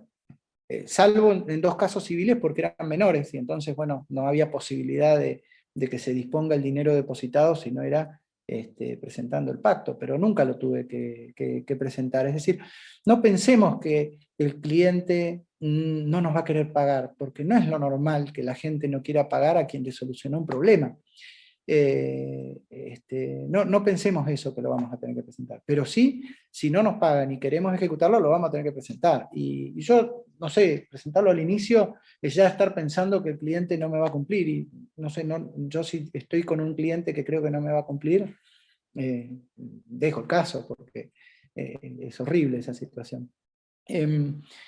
Hay que presentarlo al final cuando se presenta el problema, o a la mitad si uno ve que el cliente le está desconfiando, no sé, o si cambió de abogado, bueno, entonces sí presentar el pacto. Pero el pacto hace falta nada más presentarlo si yo voy a tener un conflicto, un problema, pero si no, no. Sigo adelante. En un pacto de honorarios en un juicio sucesorio, ¿qué porcentaje se puede establecer? Bueno, el límite es el del artículo 4 de la ley 1594, el 30%. Lo que pasa es que si uno viene alguien por una sucesión y le dice, te voy a cobrar el 30%, lo más probable es que se vaya a buscar otro abogado, porque para una sucesión es demasiado. Vuelvo a lo mismo de antes. Tenemos un gran margen de actuación, y uno va viendo lo que es el porcentaje adecuado. No hay un porcentaje que sea adecuado uniformemente para todos los colegas. Este es un trabajo individual, y cada uno tiene sus fortalezas, sus debilidades en otros casos. Si a uno lo van a ver porque es especialista en derecho de la salud y para hacer amparos, y seguramente va a cobrar un poco más que si lo vienen a ver por un caso, no sé, laboral. Y al revés, si uno es especialista en otra cosa, en tributario, va a cobrar más ahí que si lo vienen a ver por otra cosa. No sé, no es algo ni siquiera que se pueda hacer uniforme en uno mismo, menos todavía en la multitud de personas que somos acá, ¿no? Pero, insisto, el pacto que se puede hacer en un juicio sucesorio, el porcentaje puede llegar hasta el previsto por el artículo 4, porque es el beneficio económico que puede obtener de ese juicio esa persona. Preguntaban también los honorarios del partidor en las sucesiones. Está en la ley. La ley dice que es el porcentual del artículo 7, volvemos siempre a la norma general, digamos, entre el 11 y el 20, pero el 20 reducido al 20%. Es el 20% de eso. Ese es el honorario del perito partidor. Después, con el tema de las jubilaciones, surgieron una serie de preguntas. Una primera decía, entonces si un jubilado queda debiendo, no se le puede cobrar. Sí se le puede cobrar perfectamente, pero no se le puede cobrar sobre el haber jubilatorio. Es decir, yo no puedo trabar un embargo sobre el haber jubilatorio. Hay jubilaciones acá en la provincia de Neuquén que son de 200, 300 mil pesos.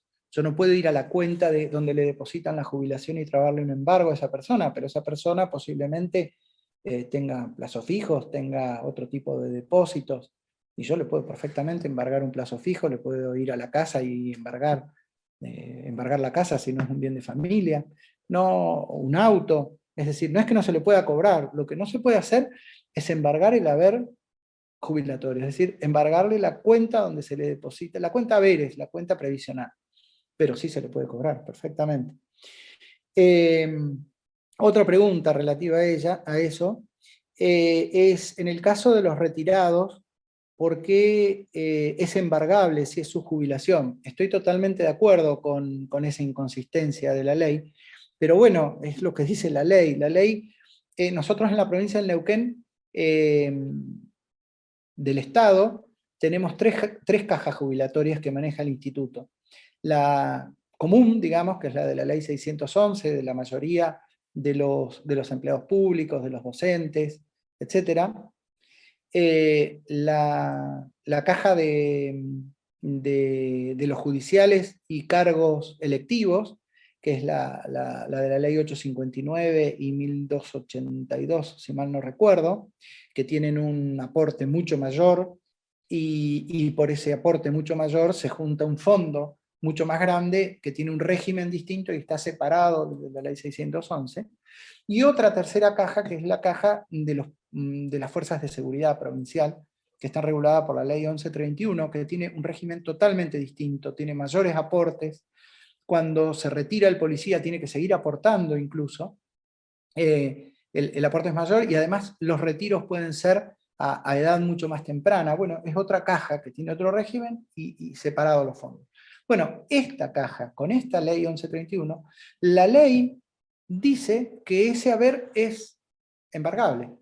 Se puede plantear la inconstitucionalidad por una diferenciación írrita con las otras jubilaciones, sí, se puede hacer, no se ha hecho, por lo menos no conozco que se haya planteado, ni conozco la resolución.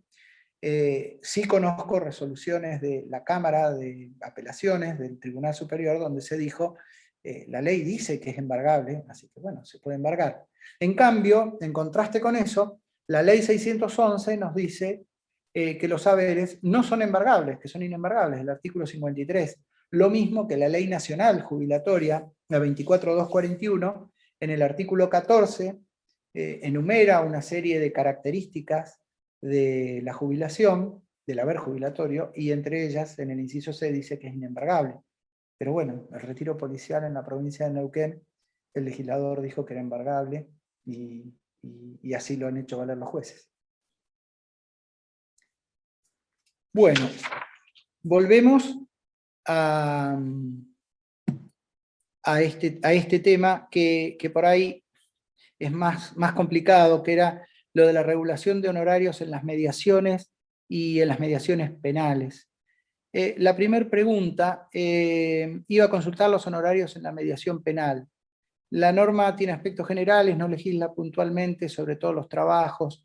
En el ámbito penal hoy hay una gran incertidumbre y un gran caos, porque cuando se modificó el sistema penal y empezó a funcionar el sistema que tenemos en la provincia de Neuquén, que es un sistema que genera discusiones, a algunos les gusta, a otros no. A mí personalmente me parece un buen sistema. Sí, todos los sistemas pueden ser buenos si están administrados bien. A veces los problemas de administración desacreditan a los sistemas, pero bueno. Tiene un problema así que no se actualizó la ley de aranceles. Entonces, hoy hay plena incertidumbre y plena discrecionalidad en la regulación. En el ámbito penal pasa una cosa bastante compleja y complicada para nosotros los abogados, y es que es un sistema que tiende a cerrarse sobre lo estatal y desplaza a los abogados particulares. La mayoría de los casos penales son defendidos por defensores oficiales y acusados por los fiscales. Y los abogados particulares, solo muy pocos quedan dentro del sistema. Y esos que quedan dentro del sistema, en el tema honorarios no se les da demasiada importancia, porque dicen, no, ellos arreglan o acuerdan con sus clientes sus honorarios. Hay, digamos, una libertad casi absoluta en ese tema de honorarios, pero nos encontramos con el problema de que no hay pautas. Los jueces regulan con absoluta discrecionalidad si uno le pide la regulación, y hay también problemas incluso para ejecutar, porque como es oral, los jueces dicen, no, yo no tengo forma de llevar adelante un expediente de ejecución de honorarios, vaya al juez de ejecución penal, y el juez de ejecución penal dice, bueno, pero ya te regularon, vos tenés un título, anda al juzgado de juicio ejecutivo. No está claro ni siquiera dónde se tienen que ejecutar, hay una gran incertidumbre. Particularmente respecto de la mediación penal, lo mismo que en la mediación que no sea penal, no hay una norma expresa en la ley de aranceles. Mi recomendación es tomar en cuenta, ¿se acuerdan el artículo 9, donde establece los honorarios mínimos para la actuación extrajudicial? Bueno, ahí está el artículo 15 y el artículo 16, que es la representación de intereses ante la Subsecretaría de Trabajo. Está bien, no tiene nada que ver con lo penal, pero bueno, pero es un ámbito de representación de intereses válido, que se puede hacer analogía, donde uno defiende un interés. Bueno, allí dice que si hay un interés económico comprometido, es el 10% de ese interés económico, el mínimo, y si no hay un interés económico, una determinada cantidad de jus. Es el inciso 15 y el inciso 16. Creo que el mínimo es 3 jus por la asistencia a una audiencia, que creo que era acá una pregunta. Si yo voy a una audiencia de mediación penal y por ahí no pasa nada, y yo asistí. Bueno, yo si pido la regulación, la determinación de honorarios, lo asimilaría a esto. Asistir a una audiencia, bueno, mínimo 3 jus. Y si había contenido económico y se resuelve, el 10%. Pero si no, es muy difícil. Yo es lo único que encontré como asimilable.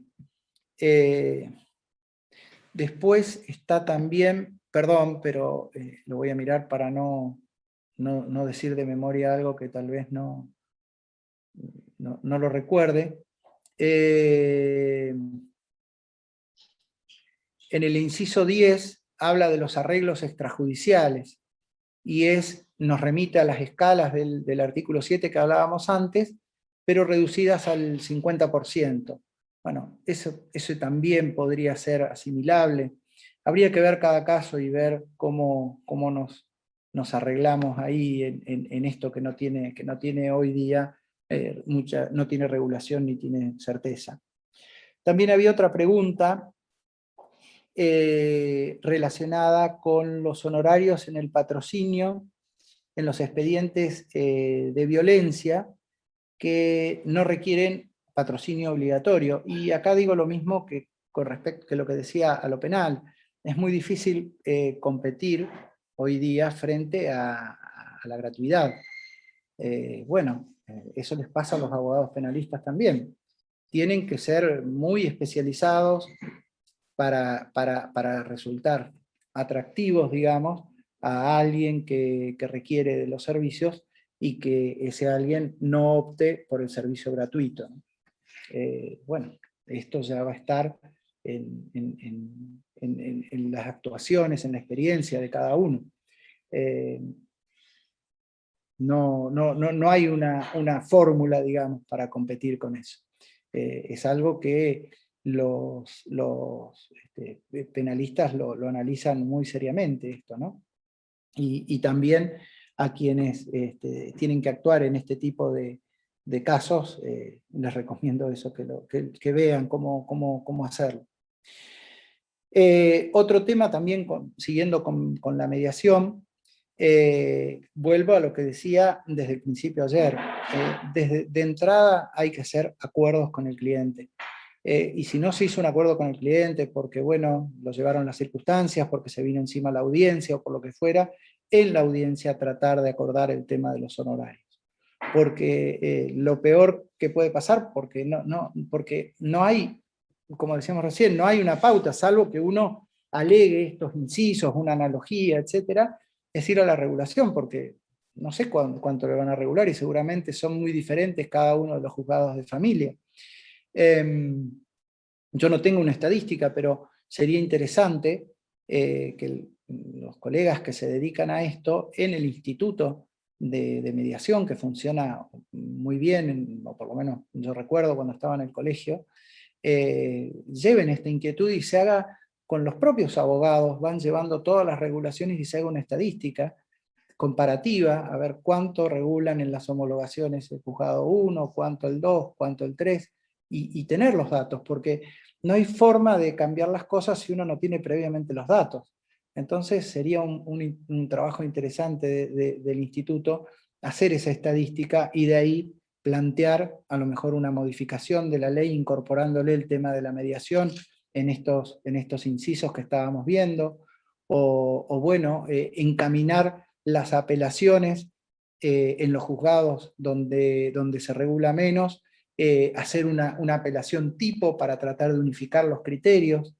Bueno, las herramientas pueden ser muchas, hay que pensarlas, esto se los estoy diciendo, se me está ocurriendo ahora.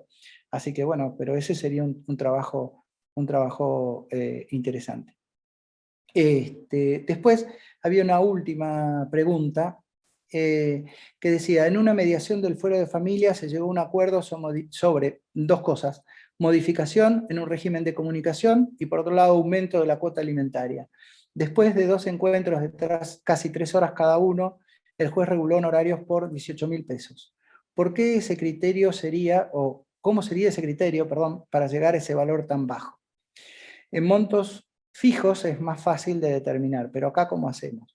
Bueno, yo les digo, si yo hubiera estado en ese juicio, lo que hubiera planteado, no sé, habría que hacer la cuenta, ¿no? Pero eran dos temas. Por la determinación del régimen de visitas, hay una norma en la ley de aranceles y establece como mínimo 15 jus. Bueno, ese es el mínimo 15 jus, que es mucho, que es bastante más que lo que dicen que se reguló. Es el mínimo, insisto, se dice que tuvieron 2 audiencias, casi 3 horas. Bueno, habría que hacer un planteo sobre eso. Pero a eso se sumaría lo de la cuota alimentaria. El artículo 26 establece una base de 1 año de la diferencia de cuotas alimentarias, es decir, en cuánto aumentó en esas audiencias, multiplicarlo por 1 año, y esa sería una base regulatoria y pediría regulación por eso. Es decir, que si uno, digamos, lo funda y a lo mejor apela a esa regulación, en base a estas dos cosas, tendría que ser modificado. Pero, insisto, esos son casos particulares, hay que ver cada expediente. Yo me guío por la pregunta, ¿no? No sé si habrá algo más por lo cual se consintió esa regulación, o a lo mejor esa regulación tiene un fundamento de por qué se hizo así. Eso yo no lo puedo saber hoy, por supuesto. Así que bueno, hasta aquí eran las preguntas que tenía. Voy a ver si no los quiero cansar. No, yo creo que no. Estas cosas están en la ley que yo había notado para casos particulares. No vale la pena extenderme con esto. Si hay alguna otra pregunta o preguntas, las puedo contestar y si no, vemos porque ya son las 8.